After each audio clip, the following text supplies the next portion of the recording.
Hindi tayo maghusga sa kapwa natin sa abroad. Sa mayabang daw. Ito. Tingnan nyo. Kami naghahakat dito. May isa ka lang katulong, kawawa ka talaga, oh. Diba? Tapos sabihin nyo, naku, ang damot namin pagdating namin ng Pilipinas. Naku po, kayo mag-abroad para alam nyo. Trabaho ng lalaki ay kulang pa sa trabaho namin. Sobra pa ang trabaho namin sa lalaki. Akala nyo. Nakita nyo na.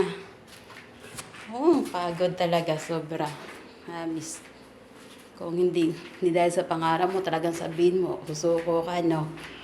Kaso lang, sinasabi mo, pangarap mo talaga, iniisip mo, pat kinabukasan ng mga anak mo. Para makuha mo, kailangan mo magtrabaho.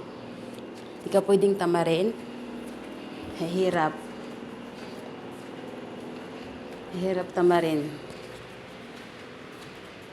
Kasi kung tinatamad ka, sigurado yan. Hindi mo maabot pangarap mo. Aalis na kami dito. Mamaya, lilipat na kami. 5 araw hakot namin. Ako, pagod. 5 araw, walang pahinga. Pahinga naman ay oras lang. Tayo magagawa. May amo eh. Diba?